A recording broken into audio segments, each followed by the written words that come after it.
आजकल धेरै धेरै घटना घटेको छ। धोका पाउँदा मान्छेहरू आत्महत्या गर्ने पनि छ। आजकल धेरै धेरै घटना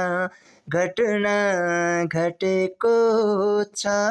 आमा बाबा नानी छोरी पहिल्यै जाने पनि छ। हाँसेर के बोल्नु आमा बाबा छुटेपछि। आमा बाबा नभएको नानी टुडो हुन्छ। सबै थाहा छैन उनीलाई कसरी म बस्नु होला। आमा बाबा टाढा भई कसरी म जिउनु होला। अझै फेरि फेरि फेरि घटना घट्नु बाँकी नै छ। आफै सेफ्टी बस्नु संसारले नै देखाउँदैछ।